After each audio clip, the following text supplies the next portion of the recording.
ഇന്ന് തിയേറ്ററുകളിലേക്ക് എത്തിയ മോളിവുഡിലെ 2024 ആദ്യത്തെ വമ്പൻ സിനിമയാണല്ലോ അബ്രഹാം ഓസ്ലർ. ജയറാമിനെ നായകനാക്കി മിഥുൻ മാനുവൽ തോമസ് സംവിധാനം ചെയ്ത ഇമോഷണൽ ഇൻവെസ്റ്റിഗേഷൻ ത്രില്ലർ വിഭാഗത്തിൽപ്പെടുന്ന അബ്രഹാം ഓസ്ലർ നമ്മുടെ പ്രേക്ഷകരെ നിരാശപ്പെടുത്തിയിട്ടില്ല എന്നാണ് ആദ്യ ദിവസത്തെ സിനിമയുടെ അഭിപ്രായങ്ങളിൽ നിന്ന് വ്യക്തമാകുന്നത്.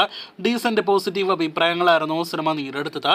ചിത്രത്തിൽ കാമിയോ റോളിലെത്തിയ നമ്മുടെ megastar face of Indian cinema മമ്മൂക്കയുടെ ഫസ്റ്റ് ലുക്ക് പോസ്റ്റർ ഇന്ന് അല്പസമയം മുന്നേ സിനിമയുടെ അണിയറ പ്രവർത്തകർ പുറത്തുവിട്ടിരിക്കുകയാണ്. സിനിമയിൽ ഏറ്റവും മികച്ച അഭിപ്രായങ്ങൾ ലഭ്യമായത് മമ്മൂക്കയുടെ കാമിയോ ഇൻട്രോയ്ക്കെല്ലാം തന്നെയായിരുന്നു. ഇന്ത്യാവിൻ മാ പെരും നടികർ എന്നൊരു ടാഗ് ലൈനോട് കൂടിയാണ് സിനിമയിലെ മമ്മൂക്കയുടെ ഫസ്റ്റ് ലുക്ക് പോസ്റ്റർ പുറത്തുവിട്ടിരിക്കുന്നത്. ചിത്രത്തിൽ അലക്സാണ്ടർ ജോസഫ് എന്നൊരു കഥാപാത്രത്തെയാണ് മമ്മൂക്ക അവതരിപ്പിച്ചിരിക്കുന്നത്. മികച്ച അഭിപ്രായങ്ങൾ നേടിയെടുത്താൽ ബോക്സ് ഓഫീസിൽ വലിയ തരംഗം സൃഷ്ടിക്കാൻ സാധ്യതയുള്ള സിനിമയായിട്ട് കണക്കാക്കിയ സിനിമ കൂടിയാണ് ജയറാം നായകനെത്തിയ അബ്രഹാം ഓസ്ലർ. സിനിമ അങ്ങനെ തിയേറ്ററുകളിലെ മികച്ച അഭിപ്രായങ്ങൾ നേടിയെടുത്തിരിക്കുകയാണ്. ഇനി നാം ഉറ്റുനോക്കുന്നത് സിനിമയുടെ ബോക്സ് ഓഫീസ് പ്രകടനങ്ങളിലേക്കാണ്. നിലവിൽ സിനിമയുടെ ബുക്കിംഗ് സ്റ്റാറ്റസ് നോക്കുകയാണെങ്കിൽ പ്രീ സെയിലിൽ തന്നെ മികച്ചൊരു കളക്ഷൻ നേടിയെടുത്ത ജയറാമിന്റെ കരിയർ ബെസ്റ്റ് കളക്ഷൻ നേടിയെടുത്ത സിനിമ ഇന്നലെ അർദ്ധരാത്രിയോടെ പുറത്തു വന്ന റിപ്പോർട്ടുകൾ പ്രകാരം 95 ലക്ഷത്തിൽ പരമായിരുന്നു ഫൈനൽ പ്രീ സെയിൽ കളക്ഷൻ നേടിയെടുത്തത്. ചിത്രത്തിന്റെ ഇന്നത്തെ ബുക്കിംഗ് നോക്കുമ്പോൾ തന്നെ സിനിമയുടെ ഒരു ട്രെൻഡ് വ്യക്തമാണ്. നല്ല രീതിയിലുള്ള ബുക്കിംഗ് ആണ് എങ്ങും സിനിമയ്ക്ക് കാണാനായിട്ട് കഴിഞ്ഞിരിക്കുന്നത്.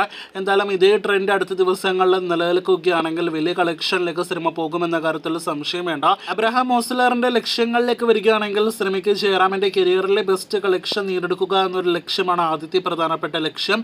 തുടർന്ന് മിഥുന്റെ തിരക്കഥയിൽ കഴിഞ്ഞ വർഷം തിയേറ്ററുകളിലേക്ക് എത്തിയ ഗരുഡൻ എന്ന സിനിമ നേടിയെടുത്ത ഫൈനൽ കളക്ഷനെ മറികടക്കുക, അതായത് 27 കോടി മറികടക്കുക എന്നതാണ് അടുത്ത ലക്ഷ്യം. നിലവിലെ അഭിപ്രായങ്ങൾ വെച്ച് നോക്കുമ്പോൾ സുരേഷ് ഗോപി സിനിമയെ ജയറാം മറികടക്കും എന്ന് തന്നെയാണ് നാം പ്രതീക്ഷിക്കുന്നത്. അതിനുശേഷമുള്ള പ്രധാനപ്പെട്ട ലക്ഷ്യം അഞ്ചാം പാതിര എന്ന സിനിമയുടെ കളക്ഷൻ മറികടന്ന് മിഥുൻ മാനുവൽ തോമസ് എന്ന സംവിധായകന്റെ കരിയർ ബെസ്റ്റ് കളക്ഷൻ നേടിയെടുക്കുക എന്നതാണ്. അതായത് 50 കോടിക്ക് മുകളിലെ കളക്ഷൻ നേടിയെടുക്കുക എന്നാണ്.